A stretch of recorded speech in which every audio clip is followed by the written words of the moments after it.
일단 운영 자산 규모를 좀 보셨으면 좋겠어요. 최소 자산 운영 규모가 10억 달러 이상이 되는 게 좋을 것 같고요. 운용사의 규모가 큰 회사를 선택하시는 게 당연히 중요하겠죠. 대표적인 세계적인 3대 자산 운용사를 적어놨는데 블랙락이나 스테이트 스트리트 같은 월급을 대체하는 현금 흐름을 만들기 위해 가장 먼저 설계해야 할 기준은 무엇인가요? 네, 먼저 화면을 좀 봐주세요. 지금 현재 직장인 평균 퇴직 연령이 49.7세라고 합니다. 그러니까 이거는 대기업, 중소기업 다 포함해서 전체적인 평균을 말하는 거거든요. 그래서 다음 페이지를 보시면 실질적인 은퇴 연령이 72세라고 해요. 그러니까 무슨 말이냐면 50세에 퇴직을 하고, 그러니까 직장을 자이든 타이든 50세에 나와서 72세까지 계속 일을 했다는 겁니다. 지금 현재가. 그러면 50세에 퇴직을 하고 약 22년은 더 일을 했다는 건데 22년 동안 어떤 일을 하냐는 거죠. 그래서 은퇴 계획을 설계할 때 지금 이런 통계적인 부분을 잘 봐야 된다는 겁니다. 자, 다음 페이지 한번 보면서 말씀드릴게요.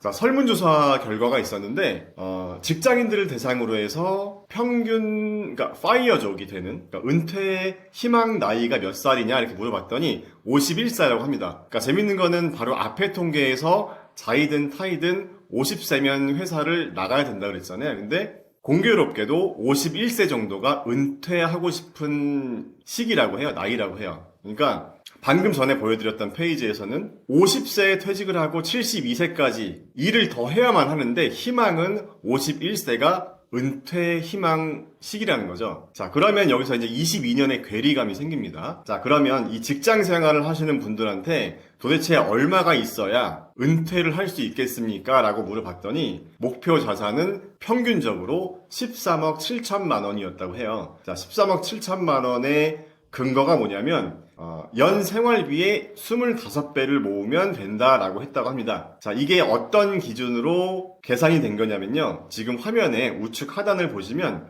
연 생활비가 예를 들어서 4천만 원이라고 한다면 곱하기 25를 하면 10억 원이 되는 거고 연 생활비가 5,480만 원이라고 하면 여기서 곱하기 25를 하면 지금 이 설문조사에서 나온 평균 금액인 13억 7천만 원이 나오는 거거든요. 그래서 이 은퇴를 희망하는 분들의 연간 필요한 생활비는 5,480만 원 정도가 된다라고 볼 수가 있다는 거죠.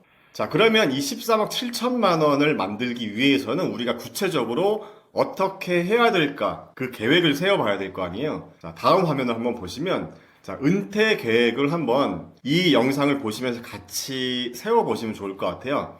지금 이 영상을 보시는 시청자분들의 현재 나이가 만약에 30살이라고 한다면 아까 방금 전에 보여드렸던 평균 은퇴 희망 연령이 51세잖아요. 그러면은 30살이면 21년이 남은 거잖아요. 그럼 21년 동안의 은퇴 계획을 한번 세워보시는 거죠.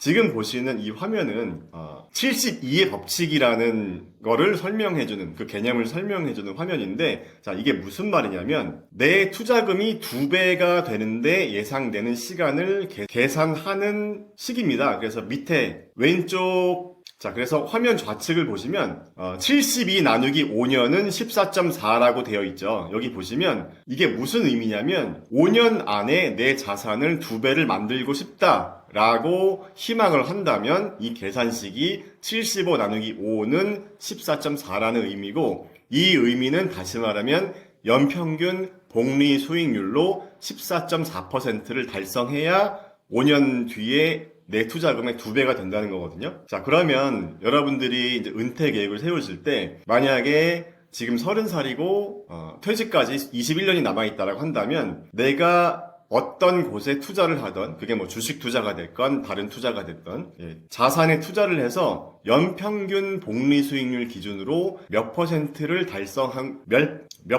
달성할 것인가에 대해서 한번 계획을 먼저 세워보셨으면 좋겠어요. 뭐 예를 들어서 연평균 10%다 또는 연평균 9%다. 자, 참고로 미국 증시 대표적인 지수가 S&P 500 지수잖아요. S&P 500 지수의 약 50년 연평균 복리 수익률이 한 10% 정도 됩니다. 그러니까 다시 말해서 이 10%를 기준으로 해서 내가 시장에 이기는 투자를 할 자신이 있는지 없는지를 한번 생각해 보시고 은퇴 계획을 한번 세워 보셨으면 좋겠다는 거죠. 그래서 이 화면에서 제가 화면 우측에 계획 세워 보기라고 해놨는데 여기에 복리계산기를 제가 넣어놨어요. 복리계산기는 인터넷에서 검색해보시면 여러 가지 복리계산기들이 있으니까 직접 해보시면 되고요. 자, 여기서는 초기 투자금이 한 1,000만 원이 있다라고 한다면 초기 투자금 1,000만 원을 입력하고 목표 수익률은 15%를 입력하고 예시입니다. 그리고 예를 들어서 투자 기간을 20년을 선택하고 매월 투자 금액, 그러니까 여러분들이 직장 생활을 하는 동안은 이제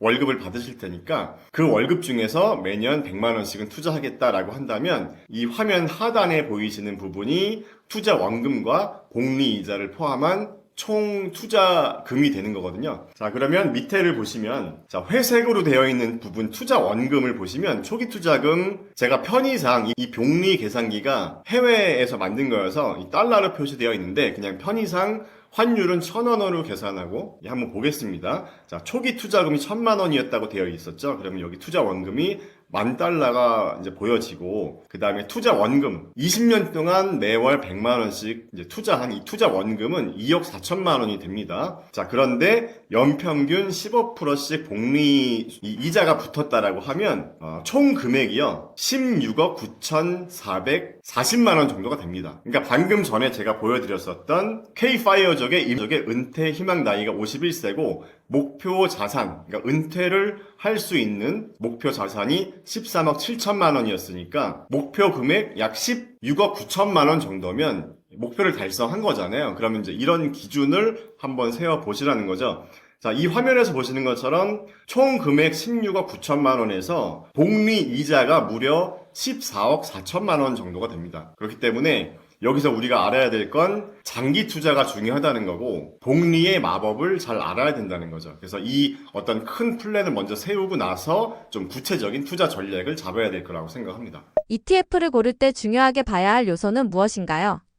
예, 일단 ETF도 주식처럼 거래를 하는 거다 보니까 기본적으로 좀 체크해야 될 것들이 있는데요. 지금 화면을 한번 보시면 일단 운영 자산 규모를 좀 보셨으면 좋겠어요. 그래서 운용 자산 규모는 ETF를 거래하는 어느 사이트든지 다 확인하실 수가 있으니까 최소 자산 운용 규모가 1 빌리언, 그러니까 10억 달러 이상이 되는 ETF를 선택하시는 게 좋을 것 같고요. 그 다음에 하루 거래량은 최소 한 10만 건 이상은 되는 게 적당하다고 생각합니다. 왜냐하면 어쨌든 거래량이 활발해야 내가 사고 싶거나 또는 매도하고 싶을 때 좀 쉽게 거래를 할 수 있을 테니까 너무 거래량이 적은 ETF는 좀 위험할 수도 있겠습니다. 자, 그 다음에 세 번째는 ETF 거래 기간이 길면 길수록 안정적이라는 의미가 쉽게 말해서 ETF가 만들어진 지 좀 오래된 ETF가 그래도 안정적이라는 거죠. 그래서 최소 5년 이상 정도는 된 ETF를 고르시라고 말씀드리고 싶고, 자, 그 다음에 네 번째로는 어떤 ETF에 투자하실 때 그 ETF가 투자하고 있는 개별 종목들의 이 자산 구성 내역도 어느 사이트에서든 확인하실 수가 있습니다. 그래서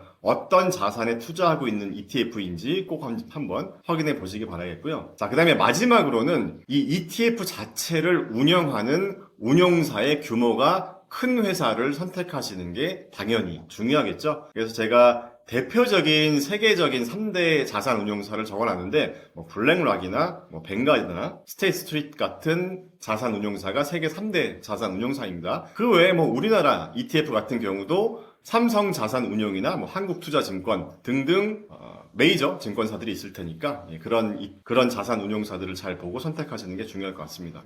그 다음에 이제 대분류를 한번 제가 나눠봤는데 ETF 투자하실 때 내가 투자하는 ETF가 어느 분류, 어느 대분류에 속하는지를 한번 보시는 것도 중요할 것 같아요. 그래서 지금 보시는 화면은 큰 카테고리별로 제가 한번 나눠본 건데, 자, 첫 번째로 지수형 ETF가 있습니다. 여러분들 다 아시는 것처럼 S&P 500, 나스닥, 다우지수 이런 데 투자하는 ETF들이 있고 오른쪽에 제가 대표적인 ETF들 티커를 남겨드렸으니까 한번 참고해 보시면 될 것 같아요. 뭐 예를 들면 뭐 스파이, QQQ 또는 DIA 같은 ETF들이 대표적인 ETF고, 그 다음에 섹터형 ETF라는 거는 미국 증시는 11개 섹터로 구분이 되어 있습니다. 그래서 뭐 테크놀로지, IT 섹터, 뭐 필수 소비재 섹터, 커뮤니케이션 섹터, 뭐 에너지, 뭐 유틸리티 등등 11개 섹터로 구분이 되어 있는데, 대표적인 섹터에 투자할 수 있는 ETF들도 있으니까 섹터형 ETF가 있다 정도 아시면 될 것 같고, 그 다음에 테마형 ETF, 예를 들면 최근에 뭐 인공지능, 4차 산업혁명, 뭐 전기차, 2차 전지 등등 특정 키워드를 주제로 하는 그런 ETF들이 있어요. 그래서 LIT 같은 ETF는 전기차, 친환경, 2차 전지 이런 쪽에 투자하는 ETF가 되고, 뭐 최근에 좀 뜨고 있는 AI, 인공지능에 투자하는 그런 ETF는 BOTZ 같은 ETF가 있습니다. 그 다음에 채권형 ETF도 있는데요. 미국의 뭐 장기 채권이나 단기 채권에 투자하는 ETF죠. 대표적으로 장기 채권 ETF, TLT 같은 ETF가 있고요. 그 다음에 이제 배당형 ETF도 있습니다. 월배당 또는 좀 분기 배당, 꾸준히 배당을 올려주는 그런 ETF에 투자하고 싶다면 대표적으로 SCHD 같은 ETF가 있습니다. 배당금을 매년 꾸준히 잘 올려주는 그런 기업들만 모아놓은 ETF고요. 그 다음에 원자재 ETF. 최근에 금이나 은 가격이 많이 올랐잖아요. 그래서 금이나 은에 투자하고 싶다라고 하면 뭐 GLD나 SLV 같은 ETF로 또 간접 투자를 할 수 있다고 보시면 되고요. 그 다음에 이제 유의할 필요가 있는 ETF인데 파생상품 ETF라고 해서 뭐 예를 들면 나스닥 2배, 뭐 나스닥 3배, 뭐 예를 들면 나스닥 3배 같은 경우는 TQQQ,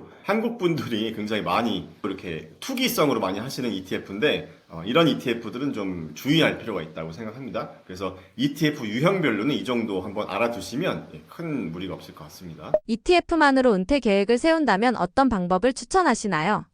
자, ETF만으로 아까 제가 처음에 말씀드렸던 S&P 500의 연평균 복리 수익률 한 50년 기준이었죠. 10% 정도 됐었는데 그 S&P 500을 이기는 투자 전략을 만약에 한다라고 하면 내가 어떤 ETF를 선택해서 투자할 것인가 좀 정하는 게 되게 힘듭니다. 적어도 S&P 500을 이기고 싶다면. 그래서 제가 말씀드리고 싶은 건 굉장히 훌륭하신 어떤 투자의 대가들이 만들어 놓은 이 ETF 전략, 그러니까 퀀트 투자 전략이라고도 보시면 되는데 이 방법을 이용하시면 될 것 같아요. 왜냐하면 직장 생활을 하시는 분들은 생업에 많은 시간을 투자해야 되다 보니까 주식 투자에 할애할 시간이 많지 않잖아요. 그래서 ETF만으로 만약에 포트폴리오를 짠다라고 하면 뭐 어떤 걸 사야 돼? 남한테 물어보기보다는 제가 알려드리는 투자 전략들 정도만 보셔도 큰 무리는 없을 것 같습니다. 자, 화면을 보면서 말씀드려 볼게요. 자, 일단 자산 배분 전략이 왜 중요하냐면 지금 보시는 화면은 연도별로 어떤 카테고리의 자산들이 수익률이 좋았는지를 분류해 놓은 자료인데요. 어떤 연도에는 뭐 대형주가 좋았고 어떤 연도에는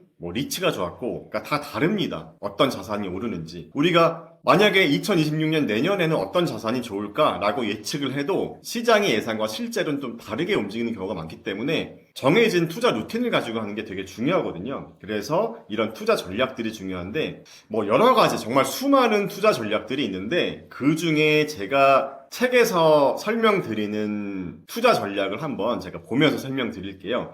PAA 전략이라는 이 투자 전략이 있습니다. 그래서 이 PAA 전략에 대해서 잠깐 화면을 보면서 설명을 드리겠습니다. 자, 이 PAA가 어떤 것의 약자냐면 쉽게 말하면 이 PAA가 어떤 것의 약자냐면 이 Protective Asset Allocation이라고, 그러니까 보호적 자산 배분 전략을 의미합니다. 그러니까 Protective라는 뜻이 들어간 의미가 굉장히 방어적인 전략이라고 보시면 돼요. 그래서 한마디로 설명을 드리면 증시에 문제가 생기면 재빨리 안전자산으로 도망가는 전략이다. 이렇게 보시면 됩니다. 그래서 이 자산 배분 전략의 약 50년 평균 수익률을 보면 11.8% 정도라고 합니다. S&P 500을 약간 앞서는 전략이고, 그 다음에 오른쪽에 MDD라고 나와 있는데 이 MDD는 쉽게 말해서 고점 대비 얼마나 낙폭이 컸냐라는 것을 말하는 건데 당연히 MDD가 작으면 작을수록 좋겠죠. 더 안전한 투자 방법이라고 볼 수가 있겠죠. 그래서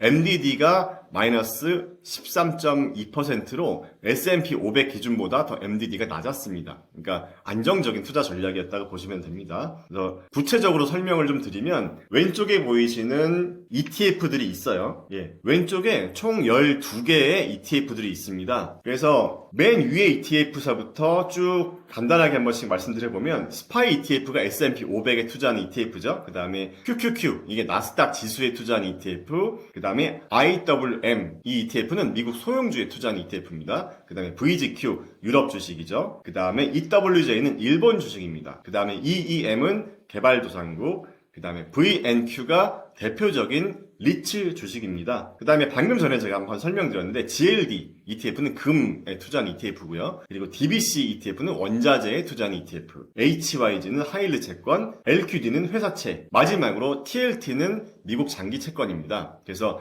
이 12개 자산의 모멘텀 점수를 보고 안전자산으로 도망을 갈지, 안전자산으로 도망을 가면 몇 개 자산이 도망갈지를 결정하는 그런 자산 배분 전략입니다. 그래서 가운데를 보시면 이 하락 추세라는 게 있는데, 그러니까 현재 가격이 12개월 이평선 아래에 있을 경우는 하락 추세로 판단을 하는 겁니다. 그래서 왼쪽에 보이시는 12개 자산의 하락 추세가 몇 개냐에 따라서 이 안전자산으로 도망가는지를 결정하는 건데, 여기서 말하는 안전자산은 뭐 IF라고 꼭 봐도 되고 그냥 현금을 갖고 있어도 된다, 이렇게 보시면 됩니다. 그리고 이 자산 배분 전략은 월 1회 리밸런싱하는 자산 배분 전략이에요. 그래서 제가 다음 영상에서는 이 자산 배분 전략을 가지고 제가 만든 템플릿이 있거든요. 그러니까 이 자산 배분 전략으로 월 1회 내가 지금 어떤 자산을 사야 되지라고 했을 때 어떤 자산을 사야 되는지 자기가 계산하고 판단하는 게 좀 오래 걸릴 거 아니에요. 그래서 제가 만든 템플릿으로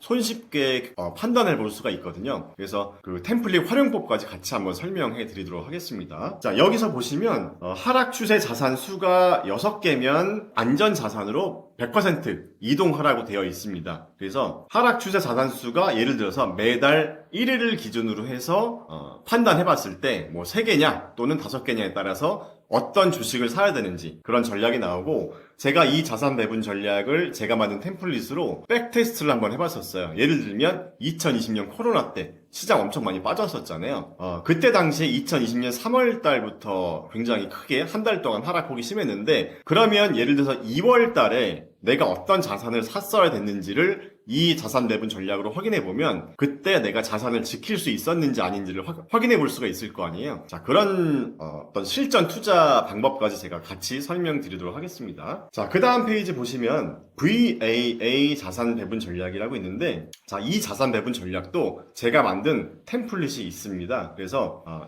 제가 만든 템플릿을 다음 영상에서 같이 또 보면서 설명드릴게요. 자, 이 자산 배분 전략은 최근 50년 수익률이 17.7%라고 합니다. 좀 공격적인 전략이라고 보시면 되고, 간단하게 설명드리면 4개의 공격형 자산이 있고 3개의 수비형 자산, 안전 자산이 있습니다. 그래서 공격형 자산은 스파이 ETF, 그 다음에 EFA 선진국에 투자하는 ETF, 그 다음에 EEM 개발도상국에 투자하는 ETF, 그 다음에 마지막으로 AGG 미국 종합 채권에 투자하는 ETF고요. 안전자산으로 해당하는 거는 LQD 회사채, 그 다음에 IF 중기국채, 그 다음에 SHY. 그래서 쉽게 설명드리면 공격형 자산 4개의 이 모멘텀 스코어라는 건 쉽게 말하면 상승 추세냐 하락 추세냐 이걸 판단하는 방법인데요. 상승 추세일 경우는 공격형 자산에 투자를 하라는 건데, 여기서 중요한 건 이 공격형 자산 4개가 모두 모멘텀 스코어가 0 이상이어야 된다는 겁니다. 그러니까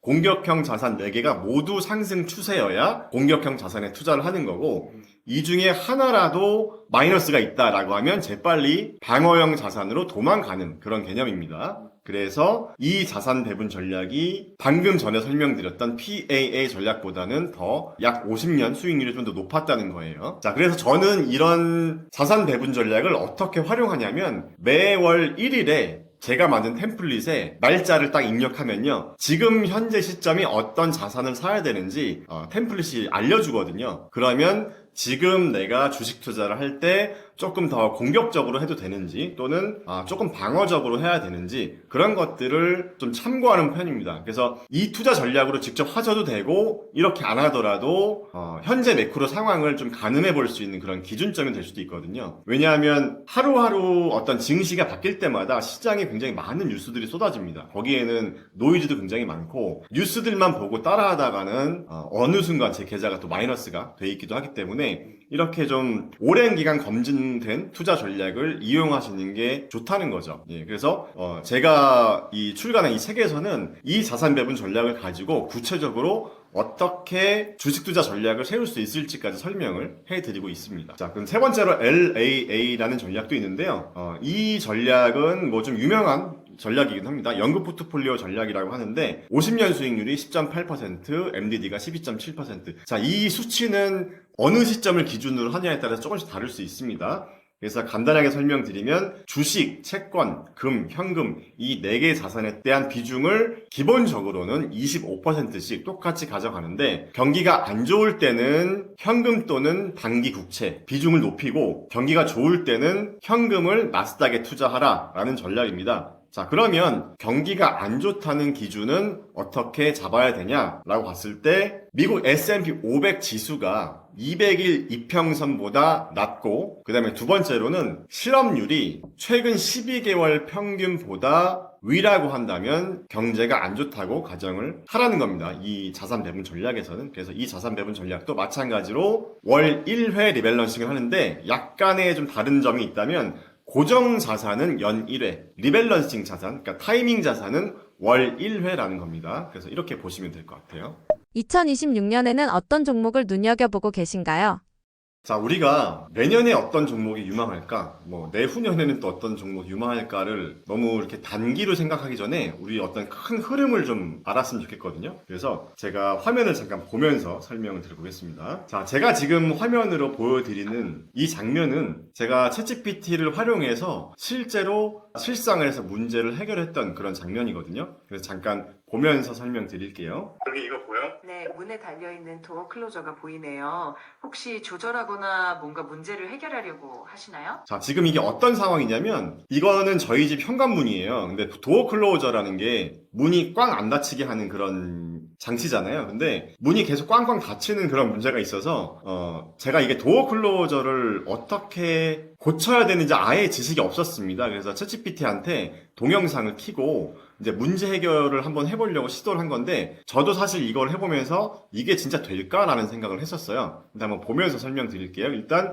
지금 방금 보신 것처럼 도어 클로저라는 걸 인식을 했습니다. 현관문이 너무 빨리 닫혀서 이거를 좀 조절하고 싶은데 여기 있는 게 어떤 건지 좀 설명해 줄 수 있어? 네, 도어 클로저에는 속도 조절 나사가 있어요. 보통 2개의 나사가 있는데 하나는 문이 처음 닫힐 때 속도를 조절하고 다른 하나는 거의 다 닫힐 때 속도를 조절해요. 조금씩 돌려보면서 원하는 속도로 맞춰보시면 됩니다. 여기 위에 있는 게 있고 아래에 있는 게 있는데 각각 설명해 줄 수 좀 있어? 위에 있는 나사는 문이 처음 열리고 닫힐 때 전체적인 속도를 조절하는 역할을 하고 아래에 있는 나사는 문이 거의 다 닫히는 순간의 속도를 조절해요. 그러니까 위쪽 나사로 전체적인 닫히는 속도를 조절해 보시고 그래도 마지막에 너무 빨리 닫힌다면 아래 나사도 살짝 조절해 보시면 좋을 것 같아요. 자, 이렇게 만약에 도어 클로저가 문제가 생겨서 만약에 실생활에서 우리가 이 문제를 해결하기 위해서 기존에는 우리가 어떻게 했을까요? 자, 인터넷의 검색창에 도어 클로저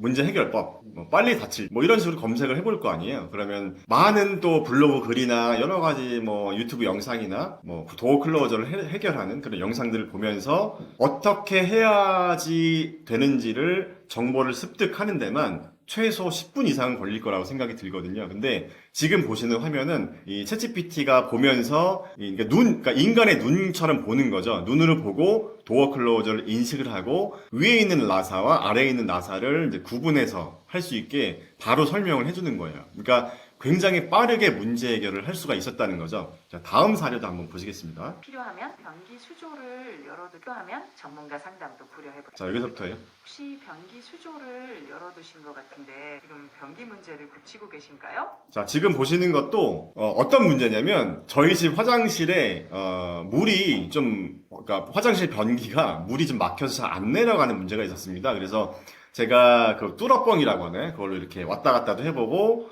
여러 가지를 해봤는데 물이 좀 시원치 않게 내려가는 거예요. 그래서 이 변기 이 물 내려가는 안쪽에 문제가 있나 하고 이렇게 열어서 이것도 되나 하고 이제 챗GPT와 대화를 하면서 이제 얘기를 하는 겁니다. 그런데 뚜껑을 열어서 딱 보자마자 아 변기 안에 어떤 거를 보고 있군요라고 인식을 하더라고요. 일단 제가 거기서 놀랐습니다. 계속 한번 보면서 이야기를 나눠볼게요. 필요한 게 있으면 언제든지 말씀해 주세요. 물이 많이 안 차는 것 같거든. 왜 그러지? 물이 충분히 안 차는 경우는 보통 수위 조절기가 너무 낮게 설정되어 있거나 혹은 내부 부품에 문제가 있을 수도 있어요. 혹시 파란색 그 플로트 높이를 조금 조절해 보실 수 있나요? 자, 여기서도 파란색의 어떤 플로트 높이를 조절해 볼 수 있을까요? 라고 물어본 게 지금 화면에서 보이는 그 조절하는 어떤 그런 장치들을 얘가 인식을 했다는 거예요. 굉장히 놀랍지 않나요? 계속 한번 보겠습니다. 이걸 어떻게 올려야 되는 거예요? 또 파란색 플로트 옆에 작은 나사나 조절 레버가 있을 거예요. 그걸 살짝 돌려서 플로트 높이를 위로 올려주면 수위가 조금 더 높아질 거예요. 한번 시도해 보세요. 예, 제가 지금 잘 해결을 못하고 있는 상황입니다. 안 되는데? 그래도 잘 안 되나요? 혹시 안에 플로트가 움직이는지 확인해보고 혹시라도 내부 부품에 이물질이 껴있진 않은지도 한번 살펴보면 좋을 것 같아요. 그래도 해결이 안 되면 부품 교체가 필요할 수도 있으니 한번 살펴보세요. 여기에 버튼 같은 거 보여요? 흰색. 네, 보여요. 그 하얀색 레버를 위아래로 움직이면서 플로트의 높이를 조절할 수 있을 거예요. 살짝 올려보시면 물 높이가 달라지는지 한번 확인해보세요.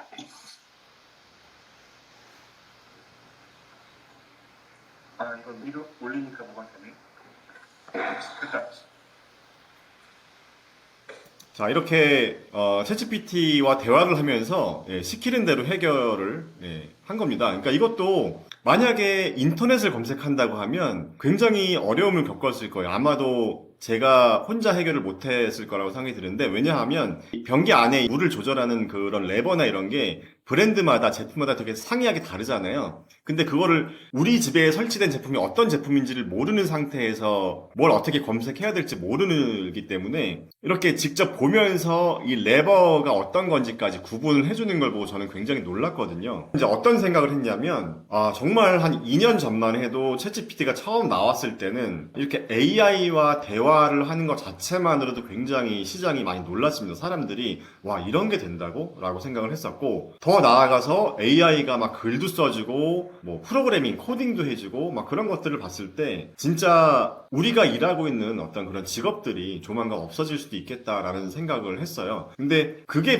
불과 2년 전인데 지금 어디까지 돼 있냐면 AI랑 보고 같이 대화하는 것까지 되는 거거든요. 그러니까 AI가 이제 시각이 생겼고 청각이 생겼다는 거죠. 그러니까 지금 제가 물리 세계로 나오고 있는 것 같다라는 표현을 썼는데 이제 AI에게 만약에 이 촉각이나 뭐 사람이 느낄 수 있는 미각이나 후각이나 이런 것까지 만약에 생긴다면 우리에게 어떤 일이 일어날까? 우리는 그렇다면 어떤 종목에 투자해야 될까? 그런 생각들을 한번 해본 겁니다. 그래서 저는 크게 지금 화면에 보시는 것처럼 한 6가지 정도로 한번 나눠봤어요. 그래서 이 6가지에 대해서 각각의 카테고리별로 어떤 종목이 있을지를 한번 빠르게 알아보고 넘어가겠습니다. 자, 첫 번째로 멀티모달 AI 기반 서비스 산업이라고 제가 분류를 해봤는데 이 멀티모달이라는 의미가요. 과거 AI는 텍스트 중심이었다면 이제는 시각, 청각, 촉각 등등 이 확장된 물리 AI로 진화 중이라는 거죠. 그래서 이런 기술이 발달되면 뭐 의료 진단, 뭐 제조 또는 AR, VR 또는 교육 이런 서비스에 바로 적용이 가능할 수 있겠죠. 그래서 이 카테고리에 해당하는 종목들이 어떤 종목이 있을지를 한번 빠르게 짚어보고 넘어가겠습니다. 자, 먼저 구글, 마이크로소프트, 메타 같은 기업을 빼놓을 수 없겠죠. 예. 제가 이 자료는 만지 좀 된 자료여서 여기 제미나이 1.5라고 되어 있는데 벌써 제미나이 3.0이 나왔습니다. 그쵸? 그래서 구글이라는 기업이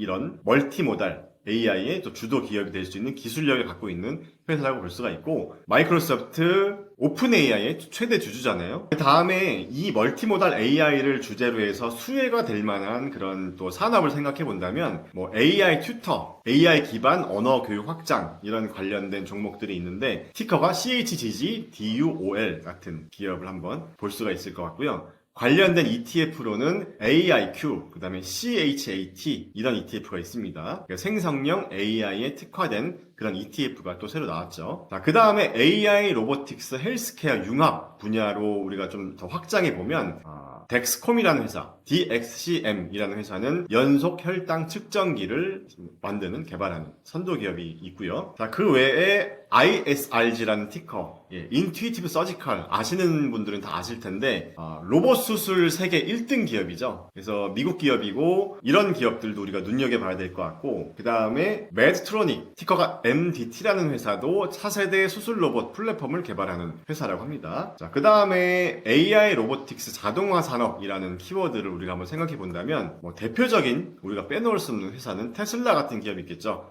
다들 아시는 옵티머스 로봇, AI 자율주행, 우주산업 키워드까지 다 아우르고 있는 기업이죠. 그 다음에 엔비디아, 아마존도 물류 자동화 로보틱스 선도 기업이라고 볼 수 있죠. 지금 아마존 물류 창고를 자체 어떤 그 로봇 기술로 활용하고 있으니까. 그 외에 최근에 제가 좀 눈여겨보는 기업 중에 하나가 심보틱이라는 기업이 있습니다. 유통센터 로봇 자동화 전문 기업인데 월마트가 이 회사 기술을 이용하고 있죠. 자, 관련된 ETF들도 제가 쭉 정리를 해드렸으니까 한번 보시면 될 것 같고요. 자, 그 다음에 AI 반도체 엣지 컴퓨팅이라는 분류를 제가 한번 나눠봤는데, 엣지 컴퓨팅이라는 건 뭐냐면 쉽게 말해서 예를 들면 뭐 드론이나 뭐 자동차나 또는 뭐 스마트 안경 같은 디바이스에 이 엣지 AI 반도체가 만약에 들어가 있다고 한다면 이 AI, 그러니까 인공지능 판단을 하는 데 있어서 서버와 통신을 하지 않고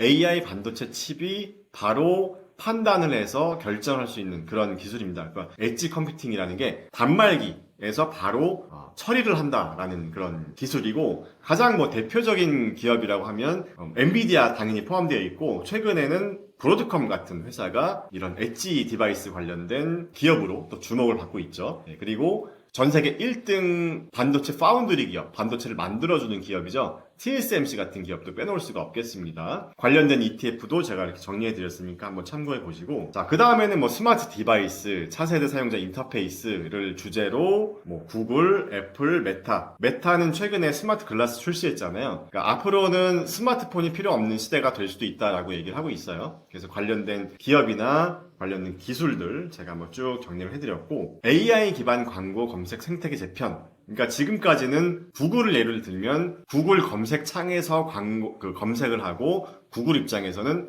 광고 수익을 얻었다고 하면, 앞으로는 AI 기반 검색이 활성화될 것이기 때문에 검색으로 인한 광고 수익보다는 이 AI 서비스로 인한 구독형 수입이 굉장히 늘어날 수가 있습니다. 그러니까 최근에 구글이 이런 변화에 잘 대응을 한 것 같아요. 왜냐하면 한 2년 전에 챗GPT가 막 급부상하면서 구글 검색창을 앞으로 더 이상 이용하겠냐라는 우려감이 있었는데, 정말 한 2년 사이에 구글이 정말 발빠르게 제미나이를 계속 업그레이드 시키면서 지금 제가 챗GPT와 제미나이를 둘 다 사용하고 있는데 챗GPT를 압도하는 면들이 굉장히 많습니다.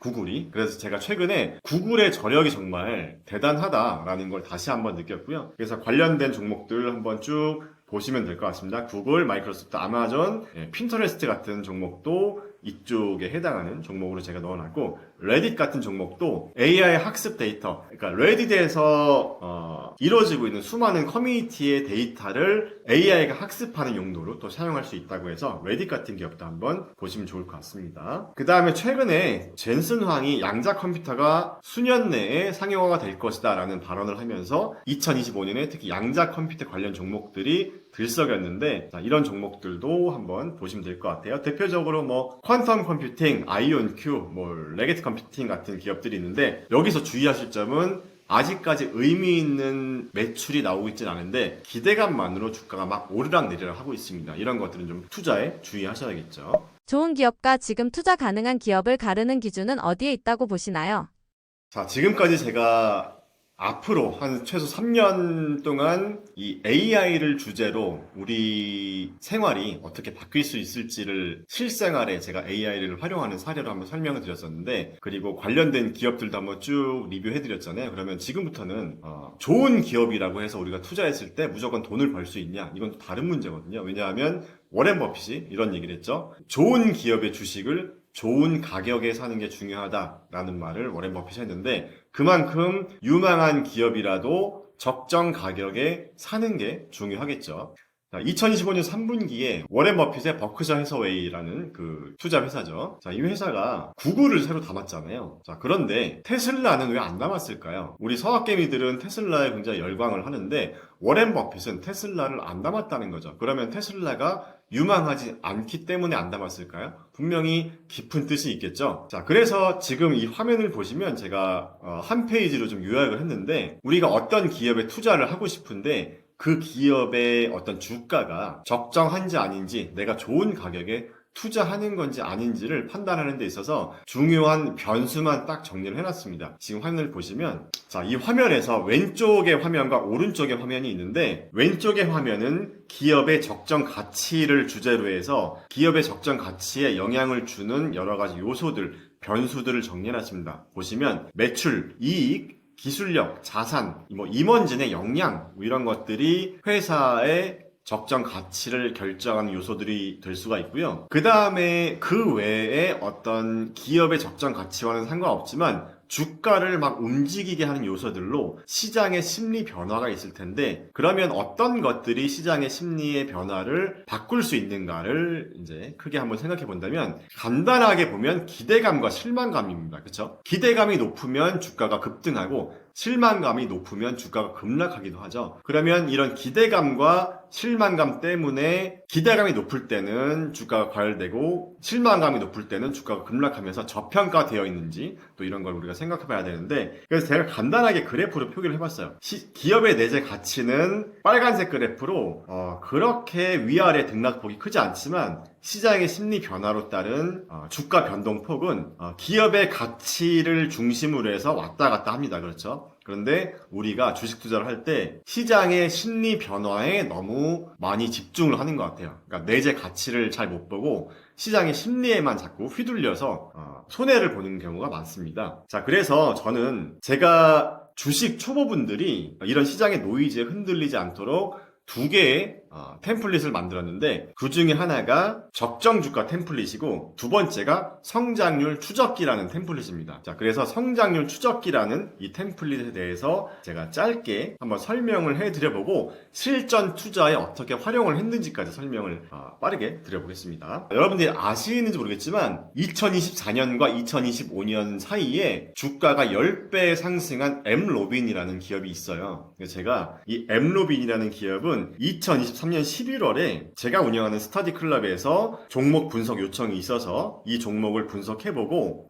제가 투자를 시작했던 기업이었는데, 이 당시에는 제가 이렇게 막 집중적으로 관리하는 종목은 아니었어요. 제가 이제 분석을 해보고 괜찮은 것 같다, 그리고 적정 주가 범위인 것 같다라고 생각해서 여기 보시는 것처럼 36달러 정도의 1차 매수만 해봤었어요. 근데 주가가 갑자기 이제 상승하는 바람에 이제 1차 매수 이후에 2차, 3차, 4차 매수는 안 했던 기업인데, 자, 우측에 보시면 목표 주가를 제가 64불로 정해놨었거든요. 그러니까 1년 뒤에 목표 주가를 64불로 정해놓은 건데, 여기 계좌, 여기 화면 보시면 72달러에 제가 매도를 했습니다. 거의 한 3, 4개월 만에 수익을 2배를 본 거예요. 그래서 매도를 했는데, 여기서 제가 말씀드리고 싶은 게 뭐냐면요, 2023년 11월 당시에 애널리스트들이 예상한 이 엠로빈이라는 회사의 EPS와 매출에 대한 예상치가 있습니다. 여기서 EPS는 무슨 말이냐면, 이 회사가 쉽게 말하면 순이익을 얼마나 낼 것인가,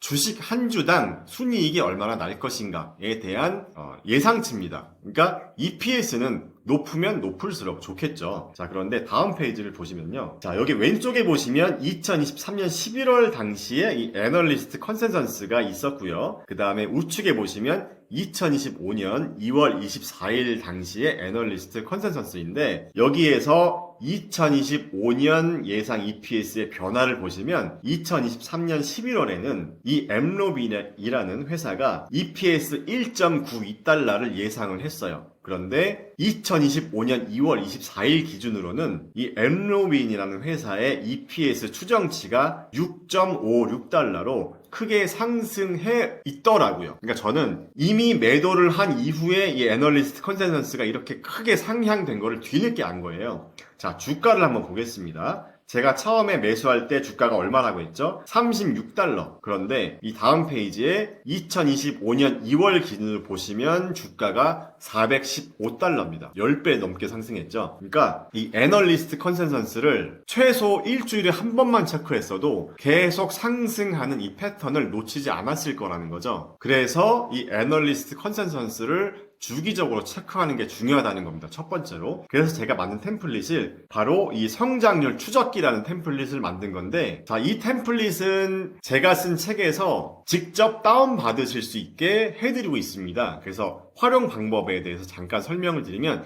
지금 보시는 화면은 실전 투자에 대한 방법입니다. 자, 제가 운영하는 스터디 클럽에서는 이 파가야라는 종목을 밀착 관리하고 있는데, 이 파가야라는 종목이 제가 처음 분석했을 때가 2024년 11월 정도였었는데 그때 당시 주가가 한 8불, 9불 정도 했었어요. 근데 2025년에 주가가 40불까지 찍고 최근에 조정을 하면서 또 이제 높은 변동성을 보여주고 있는데, 자, 이 당시에 왼쪽에 제가 댓글들을 남겨놓은 게 뭐냐면 파가야로 돈을 많이 이제 수익을 내셨나 봐요. 이 유튜브 시청자분들이. 그래서 파가야를 사서 수익이 났는데 매도를 해야 될까요? 왼쪽 댓글 보시면 100% 좀 넘는 수익 중인데 안 팔고 있습니다. 뭐 템배거 가능합니다. 여러 가지 댓글들이 있어요. 그런데 정량적인 수치로 판단할 수 있는 방법이 뭐냐면 이 우측에 제가 만든 성장 추적기를 보시면 제가 일주일에 한 번씩 이 기업의 EPS 추정치와 매출 성장률 추정치를 기록을 해서 이거를 템플릿으로 만든 겁니다. 쉽게 말하면 데이터베이스처럼 만든 건데 여러분도 직접 하실 수가 있어요. 여러분 관심 종목을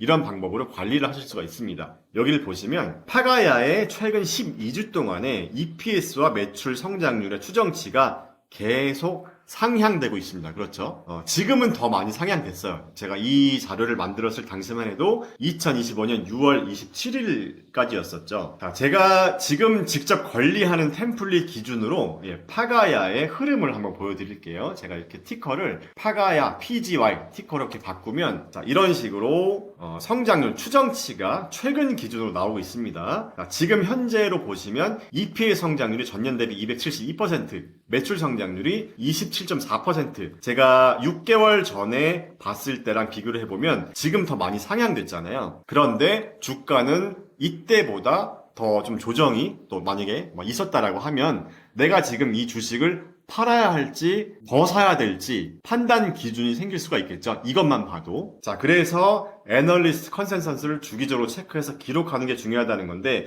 이거를 개인이 직접 하면 힘드니까 제가 만든 템플릿을 활용하시면 훨씬 더 생산성이 향상될 수 있다는 거죠. 지금 보시는 이 화면이 제가 만든 템플릿입니다. 그래서 여기에 데이터를 어떻게 입력하시라는 거를 제가 설명을 드려요. 이 책에서. 그래서 보고 그대로 따라 하시면 됩니다. 자, 그 다음에 두 번째 템플릿이 있는데 요거는 적정 주가 템플릿이거든요. 그러니까 이 템플릿은 내가 투자하고 싶은 어떤 종목의 주가가 싼지 비싼지를 주식 초보가 쉽게 판단할 수 있는 템플릿이에요. 그래서 제가 오늘 영상에서 이 템플릿의 작동 원리를 다 설명드릴 수는 없고, 왜냐하면 제가 이 템플릿을 활용하는데 최소 2시간 정도, 오프라인 강의에서는 이제 시간을 할애하고 있는데, 기초 이론부터 이제 설명을 드려야 돼서 좀 난이도가 있는 템플릿입니다. 그래서 제가 이 템플릿 활용법과 이 템플릿을 다운로드 받을 수 있는 방법 역시 제가 쓴 책에 다 들어가 있습니다. 그래서 책을 만약에 구매하시게 되면 적정주가 템플릿도 다운 받으실 수가 있는데 잠깐 보여드리면 제가 만든 적정주가 템플릿으로 만든 퀀트 투자 방법이에요. 그래서 여러분들이 유망하다고 생각하는 종목을 적정주가 템플릿에 넣고 데이터만 입력하면 이런 식으로 어떤 종목에 투자하라고 자동으로 계산을 해줍니다. 여기서 계산을 해주는 거는 시장의 정량적인 데이터로만 판단을 하는 거예요. 주관적인 판단은 정말 한 1% 정도만 들어가고 시장의 정량적인 지표, 그 중에서도 애널리스트 컨센서스를 활용하는 겁니다. 그러니까 애널리스트 컨센서스를 활용하는 게 왜 중요하냐면요. 지금 이 페이지를 보시면 이 시장의 심리의 변화를 가장 먼저 캐치할 수 있는 사람이 누굴까요? 바로 기업의 내부자들입니다. 그렇죠? 예를 들어서 기업의 실적이 좋아지거나 안 좋아지거나 또는 신기술을 개발하는 어떤 특급 정보가 있다고 할 때 기업의 내부자가 가장 빨리 알 수 있겠죠. 자, 그 다음에 정보를 알 수 있는 사람이 누굴까요? 바로 월가 애널리스트들, 투자 IB들입니다. 우리 같은 일반 투자자들은 정보를 가장 늦게 알 수밖에 없어요. 그런데 이 투자 IB들이 정보를 습득하는 정도 수준으로 우리가 알 수 있다고 하면 기울어진 운동장의 좀 불리함을 극복할 수가 있을 거 아니에요. 그래서 제가 이 애널리스트 컨센서스를 활용한 이 성장률 추적기를 만든 겁니다. 그러니까 이 성장률 추적기의 이 데이터 패턴이 상승 추세냐 하락 추세냐에 따라서 실적 발표 이후에 주가가 상승하기도 하고 하락하기도 하더라고요. 이 패턴을 제가 발견을 해서 통계로 만들어서 이걸 실전 투자에 지금 활용을 하고 있는데, 간단하게 팔란티어 예만 한번 들어보면 팔란티어 같은 경우는 실적 발표하기 전에 이렇게 EPS와 매출 성장률에 대한 애널리스트 컨센서스가 계속 상승하고 있었어요. 자, 이렇게 EPS와 매출 컨센서스가 둘 다 상향하는 이런 패턴의 경우는 어닝 서프라이즈가 나오는 확률이 제가 통계를 내보니까 최소한 70% 이상 정도 되더라고요. 반대로 EPS와 매출 컨센서스가 둘 다 마이너스로 하락하는 그런 기업들은 어닝 쇼크가 나오는 그런 경우가 많더라는 겁니다. 자, 그래서 이렇게 애널리스트 컨센서스를 활용한 제가 만든 이 적정주가 템플릿과 이 성장률 추적기 템플릿만 잘 활용하셔도 만약에 여러분들이 개별 종목에 투자를 하고 싶을 때 큰 실수는 하지 않을 거라고 생각합니다. 적어도 감정적으로 주식을 샀다가 팔았다가 누가 사라고 했대, 누가 팔라고 했대, 너 말 듣고 샀다가 이게 뭐야, 이런 생각은 적어도 안 드실 거라고 생각해요. 나만의 투자 기준을 만들 수 있는 그런 방법이라고 보시면 될 것 같습니다. 고수들의 포트폴리오를 실전 투자에 적용한다면 어떻게 해야 하나요? 자, 화면을 보면서 설명해 드리겠습니다. 제가 지난 영상에서 PAA 자산 배분 전략에 대해 설명을 한번 드렸었죠. 이론에 대해서, 개념에 대해서 설명을 드렸었는데 이번에는 그래서 이 자산 배분 전략을 나는 하고 싶다면 어떻게 하라는 걸까? 어떻게 해야 되는 거야? 라는 그런 궁금증이 생기실 수 있을 것 같아요. 그래서 제가 만든 템플릿을 보면서 설명을 드려보겠습니다. 자, 지금 화면으로 보시는 이 템플릿은 제가 PAA 전략의 어떤 투자 이론을 템플릿으로 만든 거예요. 그러니까 구글 시트로 만든 겁니다. 그래서 이 화면을 잠깐 보면서 설명을 드리면 여기 하얀색으로 되어 있는 부분이 이 템플릿을 이용하는 사람들이 값을 입력할 수 있는 부분입니다. 그래서 날짜 지정, 시작일 기준, 종료일 기준, 그 다음에 투자 금액 이렇게 되어 있는데, 여기서 이 템플릿이 어떻게 작동하냐면요, 시작일 기준으로 이 엑셀에서 어떤 자산을 사놨는지 계산을 해줍니다. 지금 화면에서는 2025년 12월 1일로 되어 있고 지금 종료일이 12월 12일로 되어 있는데, 제가 영상을 촬영하는 기준인 12월 15일로 한번 바꿔보겠습니다. 자, 이렇게 바꿔보면요, 12월 1일부터 12월 15일까지 이 PAA 전략에서 투자하라고 하는 12개 자산의 이 기간별 수익률이 나옵니다. 여기 기간별 수익률은 12월 1일부터 12월 15일까지의 수익률이에요. 그래서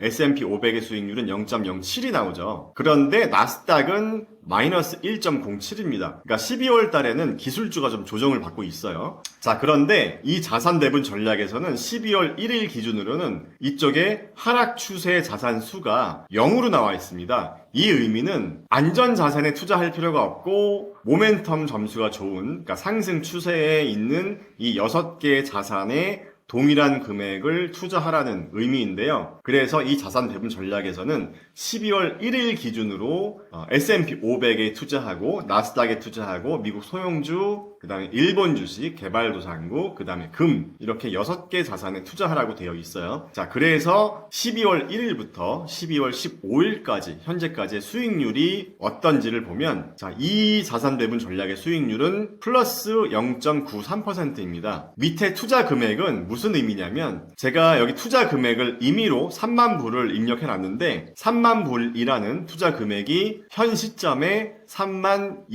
3279달러가 되어 있다는 의미입니다. 그래서 같은 기간 동안 S&P 500이 0.07% 상승했고 나스닥이 마이너스 1.07% 하락했잖아요. 그런데 이 자산 배분 전략은 0.93% 수익을 내고 있기 때문에 시장을 이기는 투자를 하고 있다라고 보시면 되겠죠. 그러면 2025년 코로나 하락장 때는 어땠나요?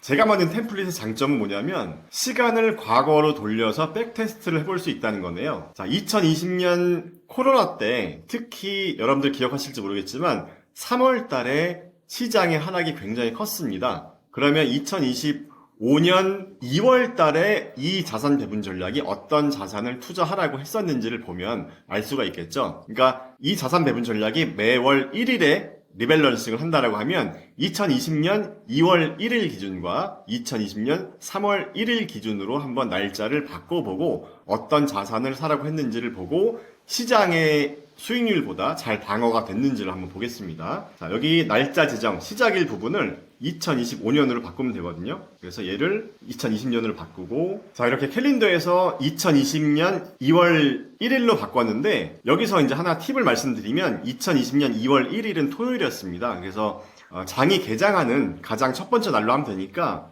2020년 2월 3일로 한번 해보겠습니다. 자, 이렇게 바꿨습니다. 여기서 보시면 시작일이 2020년 2월 3일로 되어 있고요. 종료일이 2020년 2월 28일. 그러니까 한 달마다 한 번씩 리밸런싱 하는 거니까 한 달 수익률 어땠는지를 보면 되는 거잖아요. 자, 2020년 2월 달 한 달 동안에 S&P 500이요. 무려 8.6% 빠졌습니다. 나스닥은 마이너스 7.46% 빠졌어요. 예, 소형주는 더 많이 빠졌죠. 마이너스 9.85%나 빠졌습니다. 굉장히 우리에게 공포심을 주는 그런 시기였어요. 자, 그런데 이 자산 배분 전략은 어땠냐면 마이너스 1.64%로 S&P 500이나 나스닥이 하락한 것 대비로 보면 자산을 비교적 잘 지켰다고 볼 수가 있습니다. 자, 그러면 날짜를요 2020년 3월로 한번 가볼게요. 3월 2일 기준으로 어떤 자산을 사라고 했는지를 보겠습니다. 자, 종료일은 3월 31일로 바꿔볼게요. 자, 이렇게 바꾸면 자, 한번 보세요. S&P 500이 무려 한 달 동안 마이너스 16.61% 하락했어요. 엄청나게 하락했죠.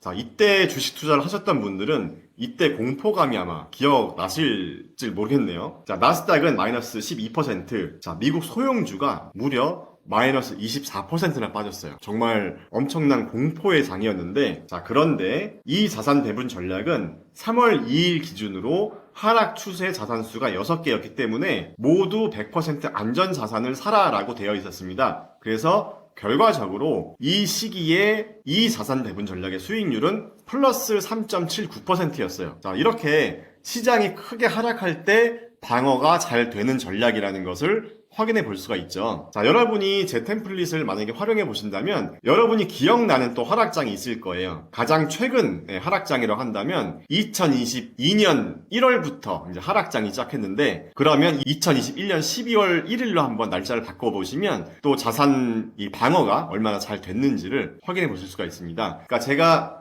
이 템플릿을 만들어서 여러 가지 날짜별로 한번 백테스트를 해봤을 때는 대체로 하락장은 먼저 선 방어가 잘 되는 것 같아요. 이 자산 배분 전략이. 대신에 상승장을 쫓아가는 거는 한두 달 좀 느리게 쫓아가는 그런 경향이 있어요. 그러니까 확실히 이 자산 배분 전략은 방어가 우선입니다. 예, 수익을 내는 것보다는 하락장을 잘 막는 그런 전략이다라고 보시면 됩니다. 자, 그 다음에 제가 지난 영상에서 VAA 전략에 대해서도 설명을 드렸는데 화면에 보시면 제가 지난 영상에서 설명드렸던 이 자산 배분 전략 개념이 잘 나와 있었죠. 그래서 제가 실제로 템플릿을 만든 이 템플릿 화면을 보여드리겠습니다.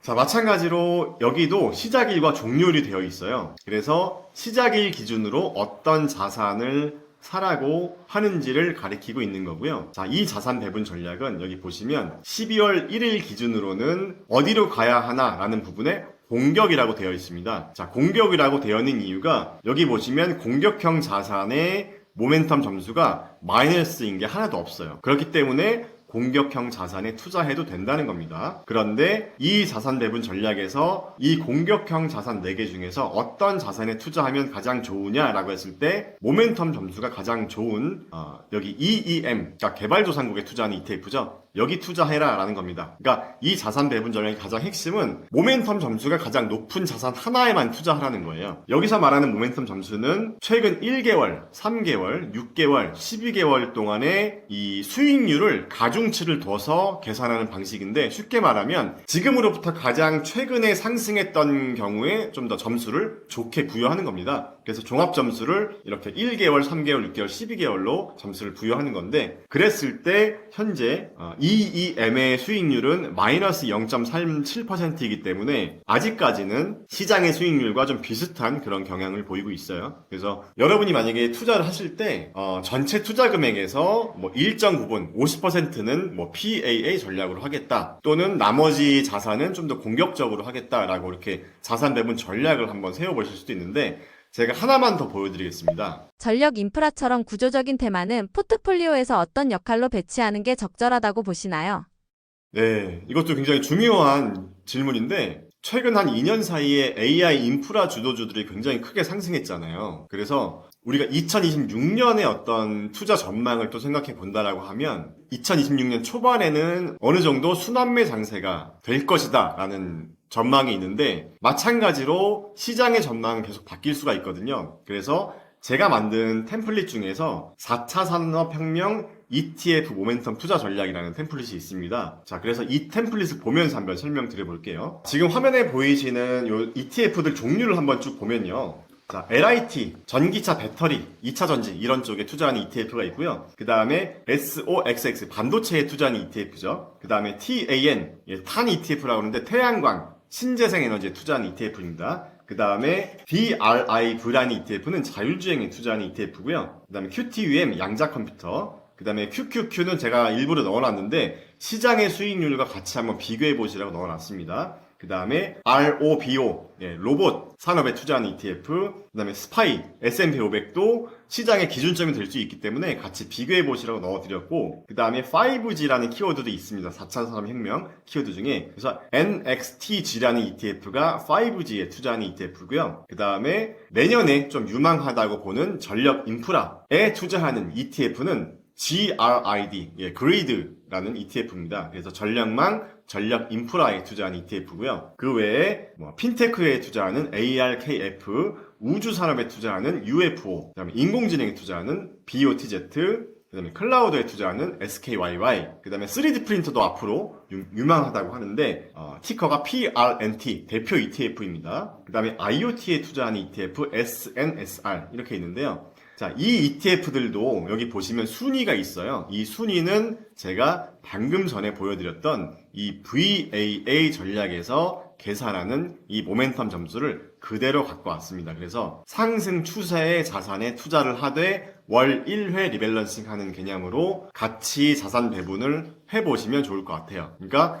PAA 전략으로는 방어 진지를 잘 구축해 놓으시고 이런 4차 산업혁명에 투자하는 ETF 전략은 좀 공격형 전략인 거죠. 그래서 제가 마찬가지로 여기 연두색으로 되어 있는 부분은 여러분이 직접 수정하실 수 있게 해드렸는데 시작일 기준으로 모멘텀 순위를 이렇게 나오게 했어요. 그래서 이렇게 지금 오름차순으로 정렬이 되어 있는 겁니다. 자, 그러면 12월 1일 기준으로는 어떤 자산을 사라라고 되어 있냐면 LIT, 배터리가 1위입니다. 모멘텀 순위가 1위여서 LIT가 있고 그 다음에 반도체, 그 다음에 태양광, 자율주행 이렇게 있어요. 12월 1일 기준으로는. 그래서 12월 15일까지로 봤을 때는 기간별 수익률이 0.86으로 되어 있는데 마찬가지로 제가 투자 금액을 이렇게 입력하시면 이렇게 자산 배분 금액, 그러니까 모멘텀 점수에 따라서 투자 금액이 조금씩 차등적으로 부여될 수 있게 제가 만들어 놨습니다. 그러니까 계산하기 편하게. 그러니까 이 템플릿은 만약에 사용하시는 분들이 본인에 맞게, 본인의 투자 성향에 맞게 바꾸실 수도 있어요. 그래서 12월 1일부터 12월 15일까지 기간별 수익률을 보면 플러스 0.86이라고 나와 있잖아요. 그래서 같은 기간 동안 나스닥이 마이너스 1.07이니까 수익률이 시장의 수익률을 이기는 투자였다라고 볼 수도 있겠죠. 자, 그리고 제가 여기 모멘텀 범위 지정이라고 적어놨는데 여기는 어떻게 하시는 거냐면 여기 모멘텀 점수가 있습니다. 모멘텀 점수를 예를 들어서 나는 1.5로 하겠다라고 한다면요. 제가 숫자를 1.5로 바꿔보면 모멘텀 점수가 1.5 이상인 상위 종목에만 투자하겠다는 의미입니다. 그래서 이렇게 바꿔보시면 이렇게 모멘텀 점수가 1.5 이상인 상위 3개 종목에만 투자하겠다는 의미입니다. 그래서 이 부분은 계속 숫자를 적당하게 바꿔보시면서 투자 전략을 한번 세워보시는 것도 괜찮은 방법입니다. 그래서 내년에 어떤 자산이 오를 것인가에 대한 대답을 듣고 싶다면 이 템플릿에서는 날짜를 바꿔봤을 때 어떤 자산이 상승 추세인지를 한번 이렇게 판단해 보시는 거죠. 그러면 매월 1일 기준으로 내가 리밸런싱을 한다라고 하면 매월 1일 기준으로 어떤 투자 전략이 좋겠다라는 어떤 투자 규칙 내지 투자 루틴을 만들 수 있는, 그래서 ETF로만 자산 배분 전략을 짤 때는 제가 방금 전에 설명드렸던 PAA 전략, VAA 전략, 그 다음에 4차 산업혁명 ETF 모멘텀 투자 전략 이렇게 한번 보시면 좋을 것 같고, 추가로 한 가지만 더 말씀드린다면 제가 실제로 연금저축 계좌에서 이 방법을 사용하고 있는데 이렇게 글로벌 자산 수익률 템플릿도 만들어 드렸습니다. 그래서 여기는 2개의 탭으로 구성되어 있는데 미국 상장 ETF랑 국내 상장 ETF라고 되어 있어요. 그래서 저는 국내 상장 ETF에 대해서 연금저축계좌에서 이 방법을 하고 있고 매월 1일에 마찬가지로 어떤 자산을 살지 리밸런싱을 하고 있습니다. 그래서 지금 보시는 화면 기준으로 설명을 드리면 모멘텀 범위를 1.4로 되어 있어요. 얘를 0으로 바꾸면 다른 자산들도 보여지지만 저는 상위 3개에만 투자를 하고 싶다라고 해서 1.4로 한 거예요. 그러면 여기 보이시는 것처럼 한국, 베트남, 중국 심천지수 이렇게 3개의 ETF에 투자하라고 가리키고 있습니다. 그래서 12월 1일부터 12월 12일까지 현재까지 기간 수익률이 2.85%인 거예요. 이 방법으로 했을 때 방금 전에 보여드렸던 것처럼 미국 나스닥 같은 경우 지금 하락 추세인 거잖아요. 그러니까 이 자산 배분 전략도 방어가 잘 됐고 오히려 수익을 내고 있다라고 보시면 되겠습니다. 그래서 좀 정리를 해보면 PAA 전략, VAA 전략, 그 다음에 4차 산업혁명 ETF 모멘텀 전략, 그 다음에 글로벌 자산 모멘텀 투자 전략. 왜냐하면 글로벌 자산까지 좀 추가를 해주면 미국 시장이 좀 흔들릴 때 다른 나라가 좀 상대적으로 방어를 잘 해줄 수 있기 때문에 이 정도 투자 전략으로 접근하시면 크게 실수하거나 문제가 있지는 않을 거라고 저는 개인적으로 생각합니다. 안녕하세요. 저는 미국 주식으로 부자되기 미주부라는 채널을 운영하고 있고요. 제 이름은 김훈입니다. 저는 사실 유튜브를 하기 전에는 사업을 굉장히 오래 했었어요. 한 16년 정도 사업을 했었고, 사업을 하면서 투자 유치도 여러 번 받고, 회사를 이제 상장사와 M&A 하면서 이제 엑시트를 한 거죠. 그래서 제가 사업을 하는 동안에는 제 회사의 가치를 어떻게 올릴 수 있을까? 다시 말하면 제 회사의 주식을 어떻게 하면 비싸게 팔 수 있을까? 그런 고민을 많이 했던 것 같아요. 왜냐하면 제가 투자 유치를 받거나 M&A를 해야 되는 그런 경우에는 우리 회사의 가치를 비싼 가치로 이제 팔아야 되는 거잖아요. 그러니까 주식을. 근데 지금은 제가 반대로 하고 있는 것 같아요. 그러니까 투자자 입장에서 어떤 유망한 회사의 주식을 싸게 살 수 있을까? 싸게 사서 비싸게 팔 수 있을까? 그런 고민을 많이 하고 있고, 제가 이 미주부라는 유튜브 채널에서 다루는 것들도 종목을 발굴하고 분석하고 투자 여부를 판단하는 그런 루틴에 대한 영상을 많이 올리고 있어요. 그러니까 감정적으로 이 회사가 내년에 좋을 거예요가 아니라 이런 논리적인 이유로 이런 회사는 이런 기업 가치가 적정하고 이 적정한 가치에 투자하는 게 합당한지 아닌지를 다루는 그런 영상들을 많이 다루고 있고요. 제가 이 책을 쓴 이유도 유튜브 영상을 많이 올려보면서 이렇게 달리는 댓글들을 보면 좀 안타깝게도 좀 투기로 주식을 많이 하시는 분들이 계시더라고요. 그러니까 예를 들어서 당신이 이런 얘기를 해서 샀다, 또는 다른 애널리스트가 얘기를 해서 샀다. 그러니까 중요한 거는 내 생각이나 내 기준이 없고 남의 말만 듣고 이걸 샀다라는 말씀을 많이 하시던데 이게 너무 안타깝더라고요. 왜냐하면 여러분이 너무 힘들게 번 돈이잖아요. 근데 남의 말만 듣고 한다는 게 좀 너무 안타깝다는 생각이 들었고, 그리고 저는 이제 이렇게 생각을 해요. 우리가 주식 투자를 하면서 우리가 만약에 필드에서 어떤 경력을 쌓는다고 가정을 하면 내가 어떤 분야에서 뭐 3년을 하고 5년을 하고 10년을 하면 그 분야에 정말 마스터, 전문가가 될 수 있잖아요. 근데 주식 투자도 마찬가지여야 한다고 생각해요. 내가 주식 투자를 3년을 하고 5년을 하고 10년을 했다면 정말 그 주식 투자의 어떤 전문가가 되어 있어야지, 남의 말만 듣고 10년을 하면 10년을 한 사람과 1년을 한 사람의 주식 투자 실력이 똑같을 거 아니에요. 그래서 제가 쓴 책은 내 기준을 만들어서 내 투자 실력을 키울 수 있는데 도움을 드리는 책이고, 제가 운영하는 서로 같이 공부하면서 발전하자는 스터디 클럽 역시 같이 공부하면서 발전하는 그런 모임입니다. 그래서 오늘 영상 보시고 저와 같은 생각으로, 루틴으로 주식 투자를 하는 게 굉장히 합리적이고 좋은 투자 방법이다, 좋은 투자 방법인 것 같다라는 생각을 하신다면 저랑 같이 한번 공부해 보시는 것도 좋을 것 같습니다.